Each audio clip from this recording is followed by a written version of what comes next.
both of you get this too, by the way. Yeah, we just have to make sure we're getting better. Like that's what's going to come down to. Making sure we're getting closer to the best version of ourselves towards the end of the season and into the playoffs.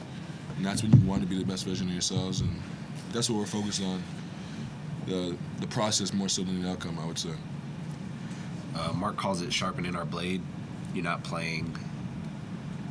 This is like kind of like the part of the year where we're getting close to it, where like teams start to like sit certain guys and do that whole thing. So you're not really playing against the other team like we're playing against ourselves, and we're trying to like keep getting better, not based on who we're playing, but just kind of based on our standards. So that's what we try and do when we go out there.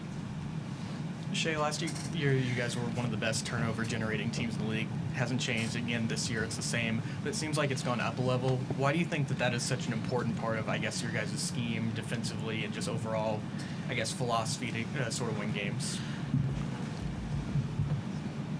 We know defensively, like to win games, you have to play defense. You have to stop the team more than they stop you. And the better we're at that, the more chances we give ourselves every night to win games and ultimately be a better team. And then we also have a bunch of guys that are just naturally good at defense, naturally know where to be, naturally have good hands, and are smart basketball players, and it clicks for us. And then for Dub, a big topic last season was rebounding, and you guys obviously get Hardenstein this year, which has really, really helped. But at the same time, there's been almost more small ball units than ever, just with some of the injuries. And you guys have gone up as a rebounding team. What do you think is attributed to that? Taking pride in it. I think we've had a lot of teams that know we're small, so they send a lot of guys to the glass. So we've had like a lot of reps doing it, and it's one of those things that like over time you just get better at it. And I think we've done a good job of offensive rebounding as well, setting more guys to the glass, getting us more possessions, and yeah. Dub, to start the second and fourth, you guys are seeing you and Hardenstein out there really facilitating a lot of offense. Can you speak to his passing ability and what it gives those units specifically, and also how's your wrist? Okay. Hart is a very skilled big man. I think that was one of the things when we first got him that went under the radar with him. I think everybody was kind of looking at like rebounding and size, but he's an extremely good passer, sees the floor well. So anytime you have a big that's smart and knows what he's good at and kind of buys into the team, it makes it easy to play off him. So we'll kind of continue to go to him for certain things. And, yeah, he's been really good for us there. And then my wrist is cool. It hurts right now. It's a little ashy, but I'm straight. Shai, obviously 51 points is going to jump off the stat sheet, but on a night like this where you guys don't get off to your best start, just how invaluable was the guys off the bench, guys like Ken Rich and guys like Kaysen, to help provide that spark? Yeah, it's a team sport, and whenever your number's called, you should be ready. We have a team full of guys that do so. No matter what the situation is, they come in, they make plays, and they're a big part of the reason why we have the record and why we are the team we are. And to have this record and this success, you have to have a team full of guys that are on the same page and that affect the game at a high level, and we do. Yeah, Dub, not to have you disagree with what Shai said about the all-time great stuff, but, I mean, when you see his name next to Kobe, Jordan, Wilt, things that only a select few guys have done, like, what are your thoughts on what he's doing and how he's approaching that all-time great status? Because it's kind of sometimes hard to see or realize a guy is playing at an all-time great level while they're doing it. It's kind of like you take that approach after the season or whatever. Like, so what are your thoughts on his season or his last few seasons? It's amazing. It's fun to be a part of it. I feel like I celebrate it probably more than he does, or at least get more excited than he does about it. But it's always cool when you have people that are close to you do well. That's the kind of person I am. I feel like it's fun watching him reach that, and it kind of gives like me something to shoot for and play off of.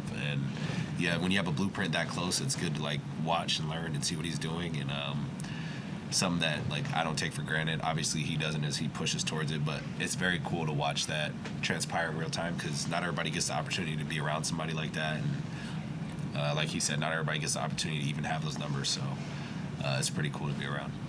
And then Dub, Deb, and then Mark mentioned some of the double big lineups and sort of learning that, but I wanted to ask for your perspective because of some of the small ball lineups. Has it helped you at all just energy-wise offensively now that you don't have that, I guess, responsibility or load defensively guarding guys like that? You're saying if we go double big? Just whether you're going double big or you can put one at all times on the floor. Shai, you had 20 in the first, and I just wonder if there's any point in time in that first quarter that you feel like you have every part of your offensive game in balance and kind of in rhythm. But are you sensing that, or are you just playing the play in front of you? Yeah, just playing. I tried to be a little bit more aggressive once we kind of got out to that start. They kind of blitzed us a little bit. I tried to be aggressive, be assertive, not kind of let the game get away from me. It kind of did a little bit in Brooklyn. They got out to a really, really big lead. I tried to keep it away from that. Try to just put my fingerprint on the game. Dub, you have a lot of responsibility in not just getting your offense going, but everybody else's too during large stretches of the game. How do you feel like you helped kind of facilitate some of what we saw? I mean, some great interchanges between Chet and Isaiah Hartenstein, between a lot of different guys while you were out there on the floor. In terms of setting up the offense, getting you guys into sets and that kind of thing. Yeah. The exchange you're talking about, we were in a very good flow offensively and defensively, and that's what makes us dangerous. So a lot of those is just like when Chet has it going or we're just kind of in that state, you try to just be in the right spots at the right time offensively and be ready for, I don't want to say your moment to make it seem like this big thing, but you're just kind of like ready for whatever the offense brings, and then just my responsibility as a player to do that. Something I'm kind of used to. I enjoy doing it, and we have a good group of guys to do it with. I think Queso and K. Rich during that second quarter stretch were really good. Defensively, they got us going, so it's not. I wouldn't say it's all about me setting it up. It's just our team is very good, so it makes it easy to play off them. So, Shai, most guys never score 50 ever, and you've scored 54 times in the last 7 weeks. When you hit numbers like that, milestones like that, does it still excite you, or has it become, I can't imagine it being a routine, but have you kind of gotten used to things like that happening?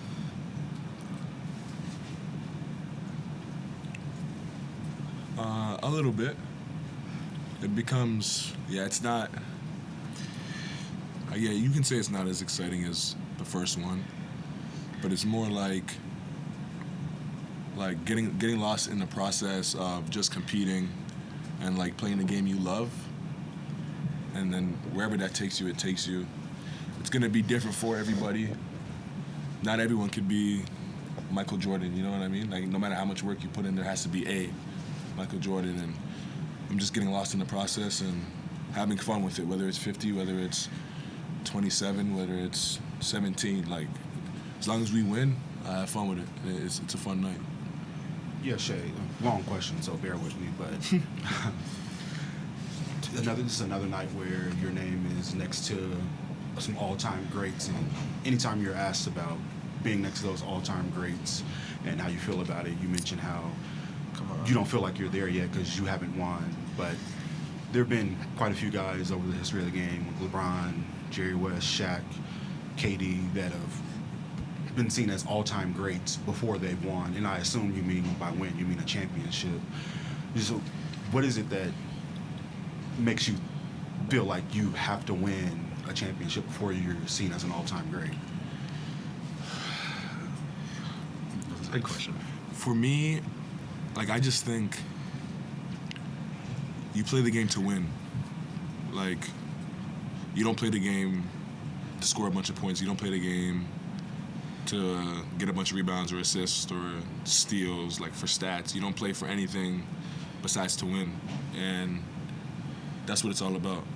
And, obviously, the stats and the individual stuff puts you in another stratosphere, but